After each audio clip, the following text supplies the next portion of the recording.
শুধুমাত্র টেলিভিশন নয়, থিয়েটার মঞ্চ থেকে সিনেমা, সব জায়গায় তার অবাধ বিচরণ ছিল। সবাইকার অন্যতম প্রিয় অভিনেতা ছিলেন তিনি।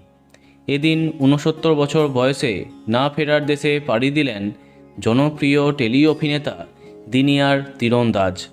হিন্দি চলচ্চিত্র জগতে তার অবদান কোনোদিনও ভোলা সম্ভব নয়।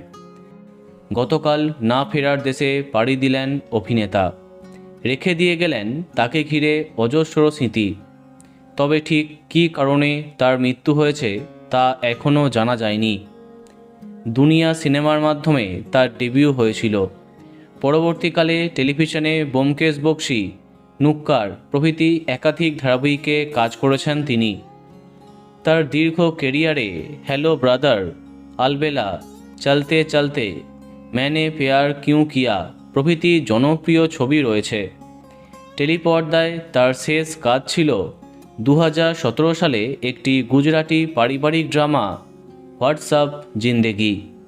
তার মৃত্যুর খবরে এদিন হিন্দি বিনোদন জগতে নেমে এলো শোকের কালো ছায়া।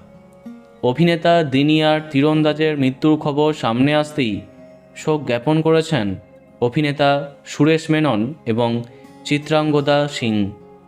এদিন 69 বছর বয়সে না ফেরার দেশে পাড়ি দিলেন অভিনেতা দিনিয়ার তীরন্দাজ। বন্ধুরা, ভিডিওটি এইটুকুই। বাংলা বিনোদনের অন্যান্য খবর পেতে সাবস্ক্রাইব কারেন্ট বস। ধন্যবাদ।